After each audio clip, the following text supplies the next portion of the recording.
Omega try ya. Goal khung der mai Omega. Pan score nal ve.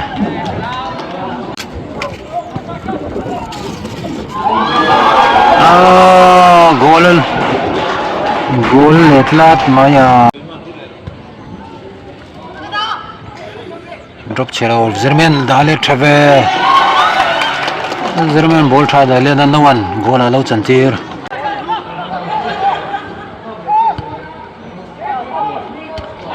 Score veletlat Henrya. Venatan goal khelhna.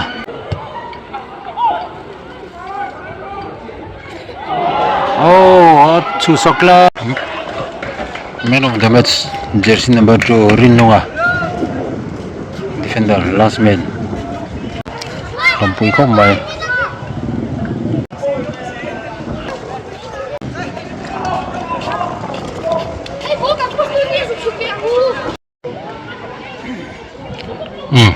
Khi làm thằng phe về lol mấy vấn chú, mà lâu chuyện không mày à, mà chú vấn chú cần Veng te. 11 fate inkhel kalna academy inkhel tất mày en turin min phun nó sa mà lâu chung chung gần sang phay về nè Kolasib United Football Academy KUFC jersey podal hnehin nè avar te hi Venglai kan Veng te nè first division league ania first division hian in team li no ba anh khel kol venga sang pani den final khel don ne khelma sa khanin Venglai hianin antum pui te an ne lawa Kolasib United Football Academy po hianin an ne lo wangin point la mulo ve a chuanin lelama team dang electric Veng le Rengtekawn te hian point thum an mo ve to ni chuanin first half kan ven man lo second half an tran deuh chawnia Mini somli pang khel tur nia chuanin Kolasib United Football Academy hianin 1-0 man hruai mek ani match one awan petra match one Henrya rin nung atlar nung alo tangkai Venglai corner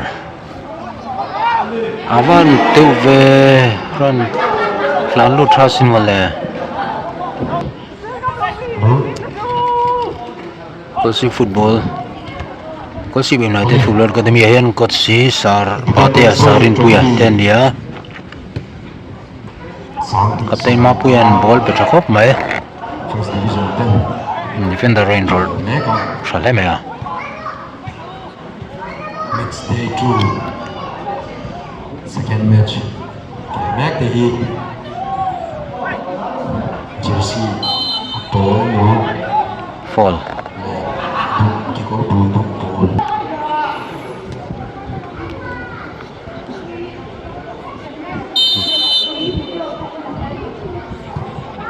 free kick valom tre bani ka handball alom lo ma keeper gora ko first match akan jet han ti khop ma Venglai keeper hi player of the match ni de po phuan tia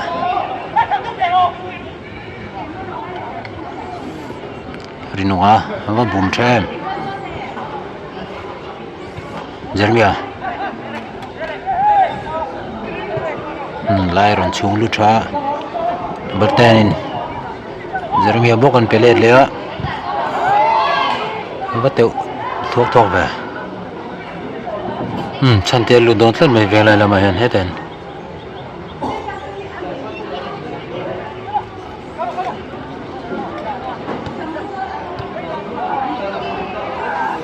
mapuya na da tha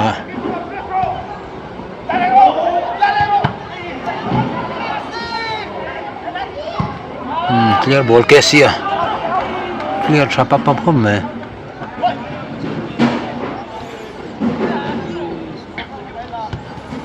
defense line soi le phot pum tok thei ko mai rin nong thlang lamba pe a line run chung lo ta Venglai lam substitution Nehemia run show ka khel chimi lo antia chun chante run lu ne chante hi har thakop me ran tal na donem hen cha kom khop me chevel Jeremiah varon lalu the ateu lutok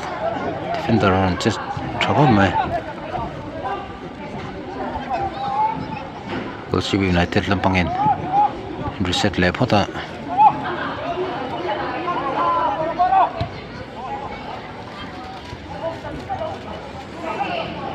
malam akal punya Johnson ne ya vato krau va ball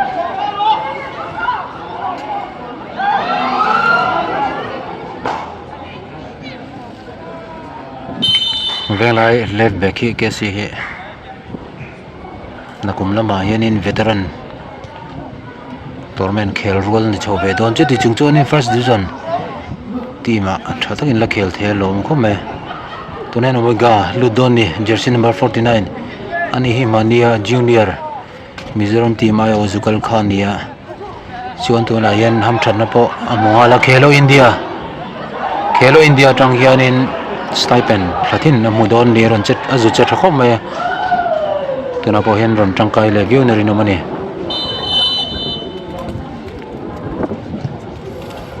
bolu tha avan he tre keeper mura save thal tu mapuyan sila ma penghal oh defender ten he chok tha captain mapuya kalpui thoriyo me avateu pektor mulo satan tuma santea har thar ko meron da lutha maro chiki pertan lai lo tlat mai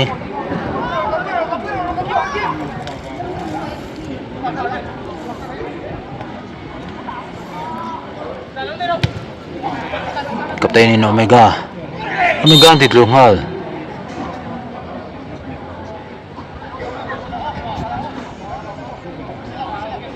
mapuyan kenghala maro chu ti thale longai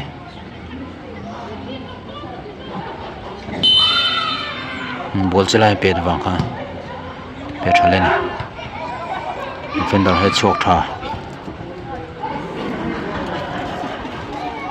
ban la khal thave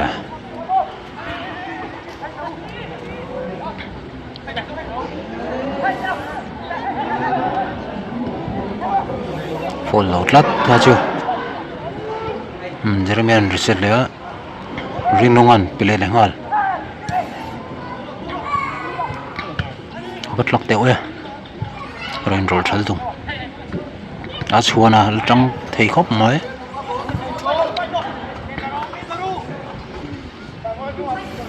dan moya avalu te au yom ve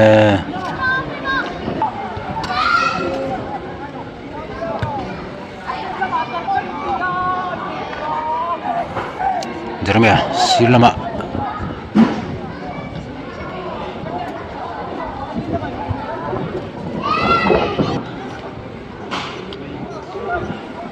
Omega Jeremiah zo ro trabe ti chale thawa mapuya Omega number 99 yom ve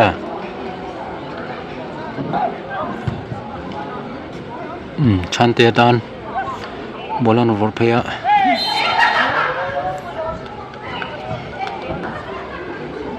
halfway line follow mani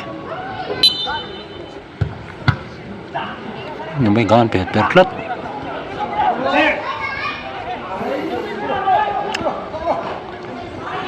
vất culture về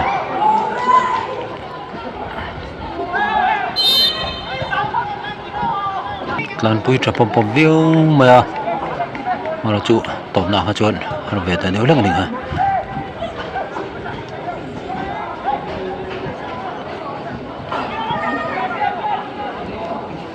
murah kasi ama puyan aroin rol thal du Omega an lo chang manani chua na man ron lak sak tha ba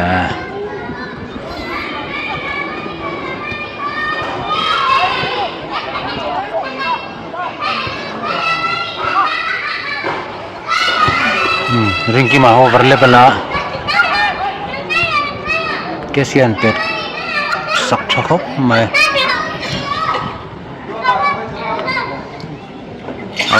man KUFC min corner pendon ni ringki man corner pendon ani boy under 16 tournament khel rual alania first division an pot chhotel bokani nakin loka hianin KDF under 16 tournament asia mga tin RFOS Reliance Foundation yang Reliance Foundation youth sports in under 15 tournament siam dona chung te po chu khel tur an la nei lom don ni tuna under 16 under 15 khel pa ho hi chuan academy lampang player te hian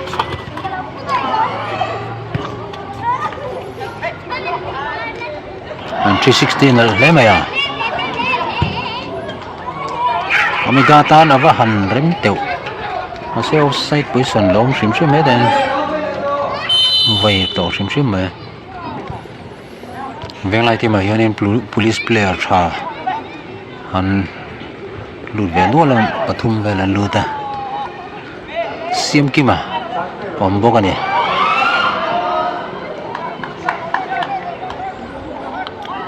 keeper fing takin rom pe chuang hala dan moya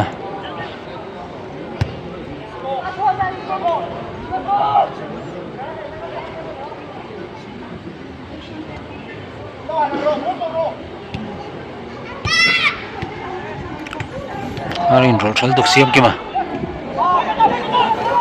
chante ya keeper ron chuak thabe ma se na keeper na de plat mai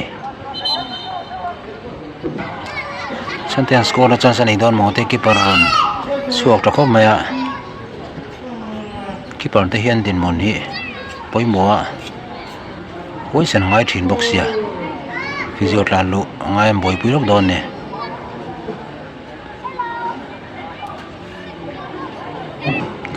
keeper ron thong chok khel chun jong vele te don lo ya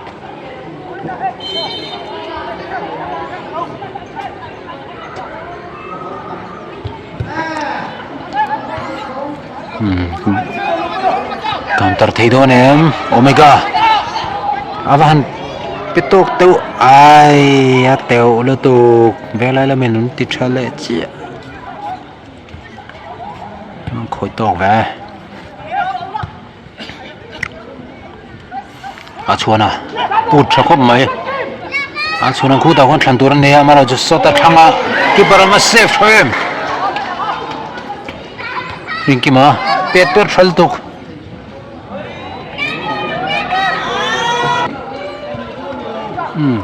just men sol ver lat chu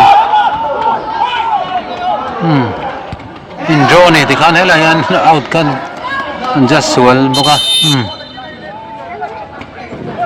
water break relote chung khel chun zom leang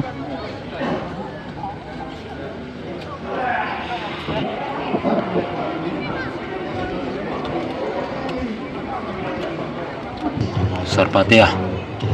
water break chung in briefing and pezoka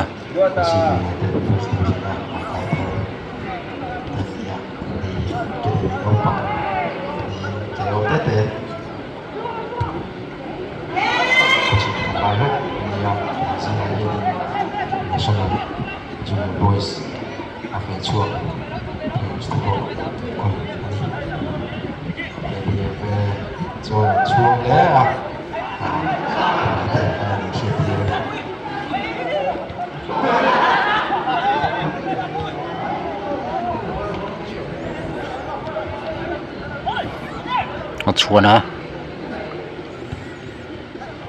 avan flick nal ve rinunga len rol mana chanten kula khona ma lo check tu ha koi thlu to pani Ngựa tال nó chín khóc mà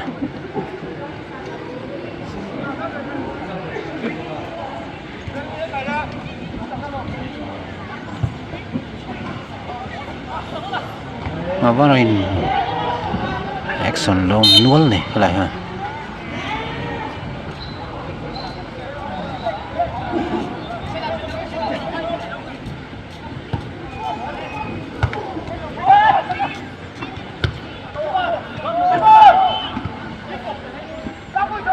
keeper lấy lưng rùa không mà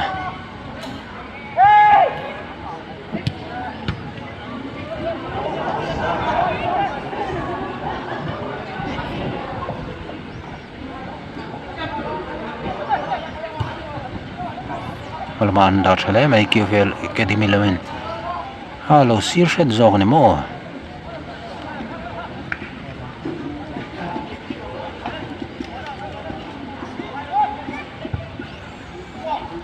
Henry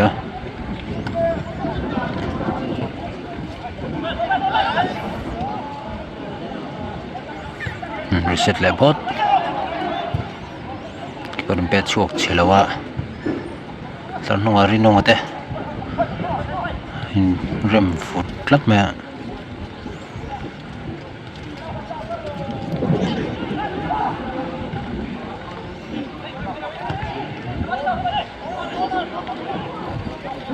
Omegan corner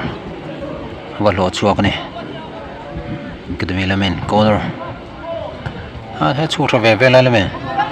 ha chu nan Rengtekawn-in ball finga pengala Henry an thalama santea dongan pela uyom ve rinonga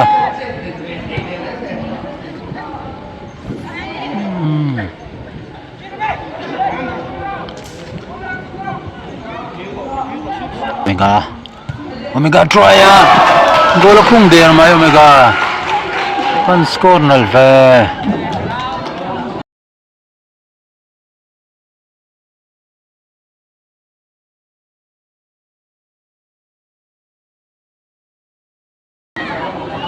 Anni hi national Mizoram team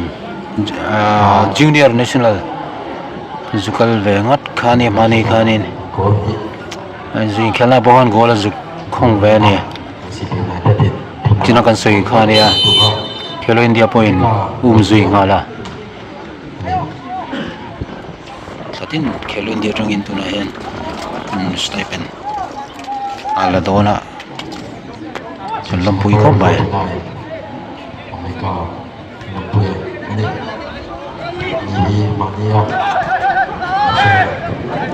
boys of Rengtekawn-in Anni Kolasib district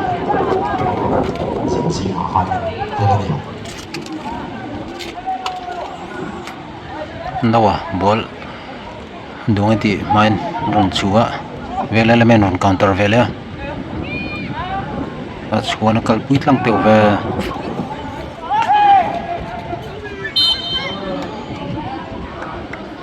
first half akhanin un tom don naya vela lemen penalty and modioma chumi tangchung goal khatnan khonga chonan goal ni na Omegan run score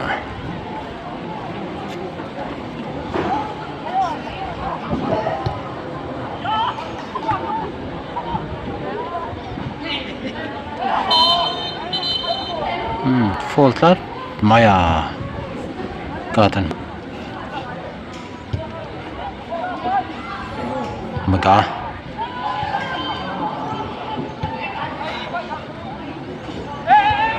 line chu lok na khom me nawa kha ta mu vet lan mai ani ball fight na thina sim ki ma ne ball line chu ni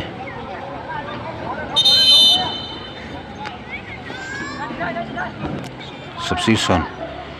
Academy lampang 27 ludon ni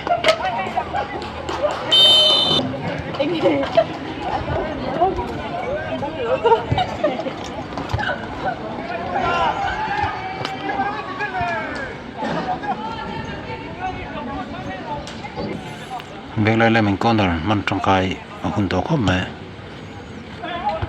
ha ron he chok tre chuana fing takin ball la no one blocked hle no ni lo alu thar khane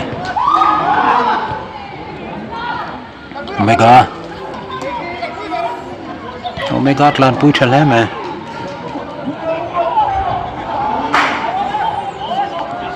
theo chak man tlat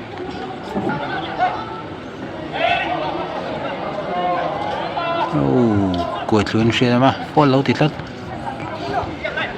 đặt môi à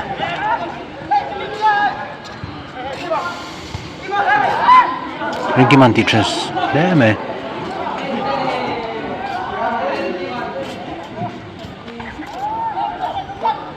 Jeremia lopo man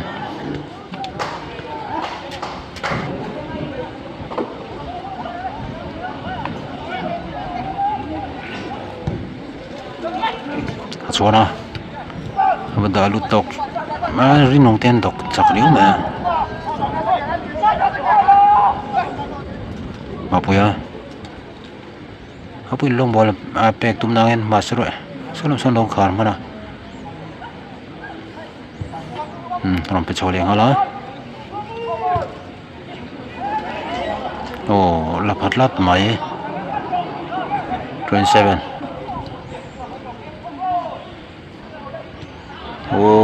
uyom tok ranti tha bok pakatin santer no da chong hala Henrya a chuana darmoy a chuana abat teu asang sel lo me uyom le me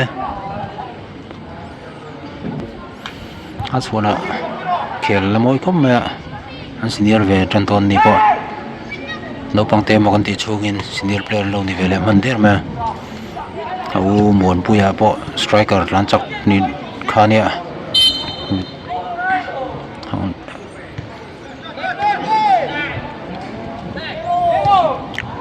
Henrya rin roll man tlat rin Jeremia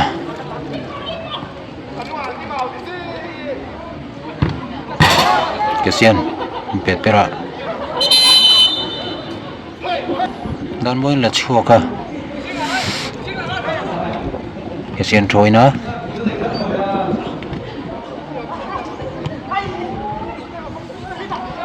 simkima achona abatok raga ringkima side out play safe ka thavio kisia join don ni chena ka soi dong khanin veteran khel rol ni trep nakuma khel thei don ni to che chung chuan in hei lai jek jok jinga apo lap chap par par khom ya follow mani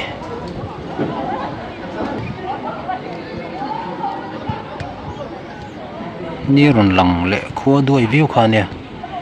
ni ron lang thar le tran tlat mai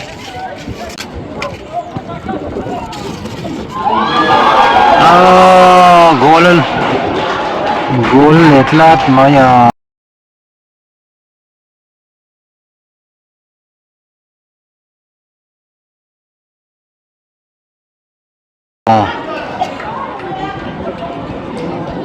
Academy lamin Kolasib United Football Academy lamin goal thumna an khung ani goal khung tu kha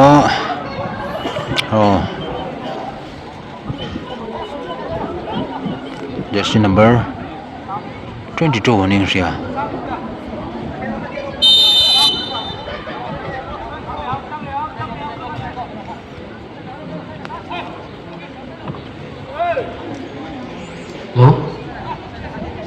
Kolasib United Football Academy with goal thumna Hatchwell Henry Tenring combine goal thum tu kha just number 22 Sampuya rem Sampuya ni jung goal khung tu ka 0 in an shoi me ngani Kolasib United Football Academy here nawa naktu chanu dap khana hian Rengtekawn second division season Rengtekawn tournament mapuyan da lu thateu ve tu nia naktu chanu dap khana hian than chantea tu Anni. Achora. Da triu mai. Ringkima. Natu Chanu da kana hian semi final. Ke pasasok tu tehi Norin FC Bil Kotri. Au teu lu tu. FC Kolasib te. Niya. Dar Tuma. Sport Club Saipu GSA te khelhnaah. Mipui te semi final. En tura so. Sim kima. Trong kai viu ạ.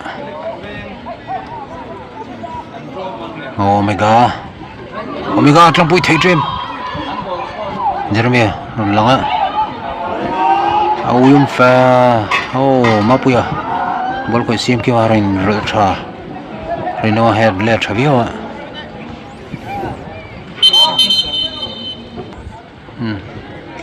defender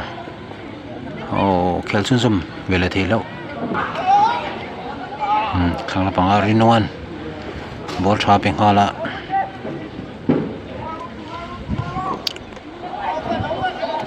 alo po mana ni vô yung le này ha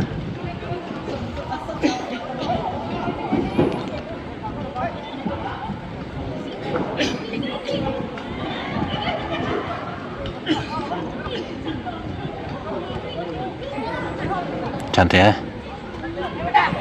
achona một phình rất là biệt lạ chante pet man thâu duang aro chon pet năm man lawa nawa rikima nawa atelai ame sim kiman mapu ya bol ro receive tu kha tilai katina zawani hamai betha ve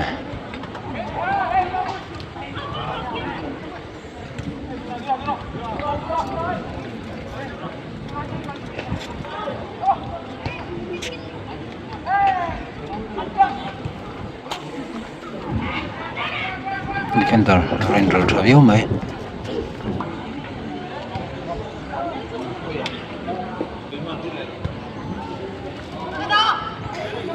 drop chero Zerman dale thave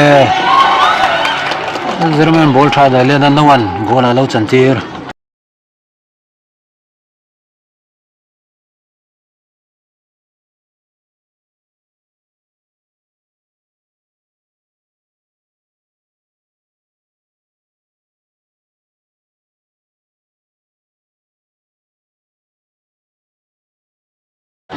Anni dikanin 4-0 man shuai tani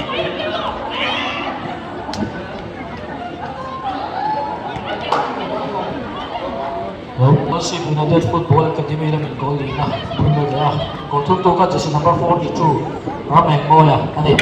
hram moya nawa join Kolasib United Football Academy hian ma shuai meka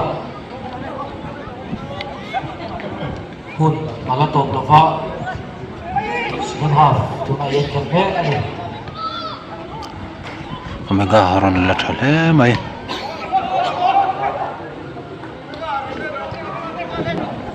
Kesio Achon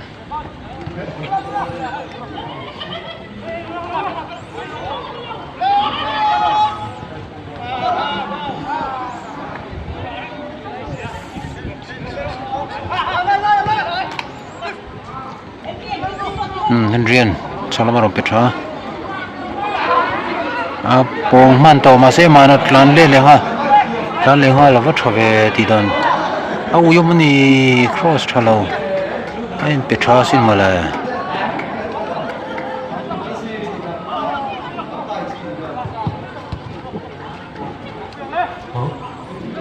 nawa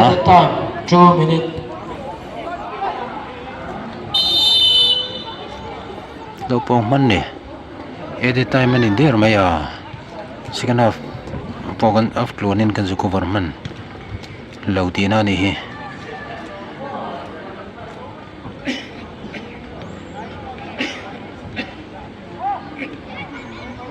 chuna Henry polom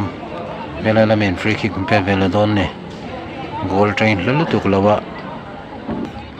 a chuna pen dona thiam tan chu pen dom tok vel ne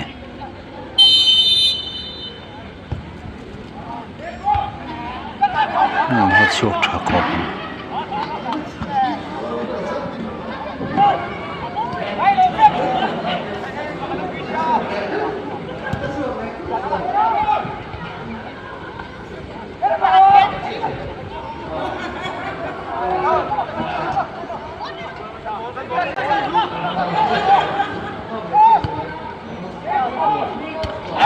score vele flat Henry Rengtekawn goal khelhna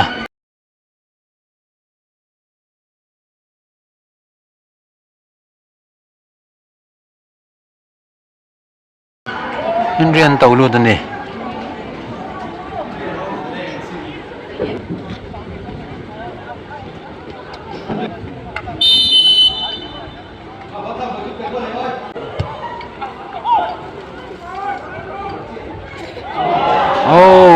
chu soklat awa thabe pol mi silawin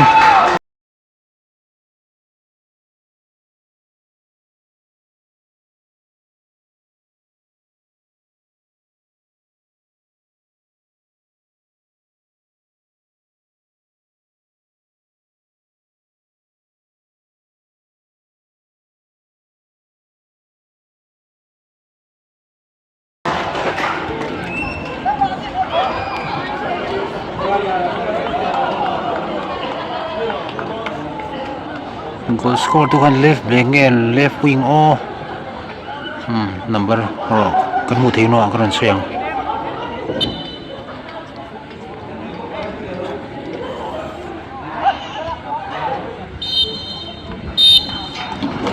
kuna top ta khel honom le mai velai lampang te po khel tha senior player an tam to si ting jong game honom ta kan mu thei lo mu khame ke si te pon khel thok me bul mine pa inkhel honom tak ne zo chia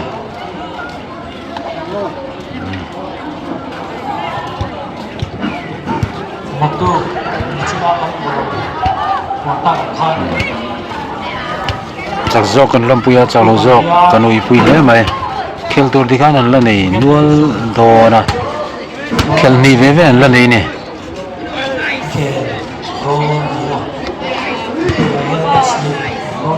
a khel ni ka ti khel khat ve ve an la nei ang Rengtekawn FC bil khothen FC Kolasib semi-final match sa soccer inkhel semi-final match ng zone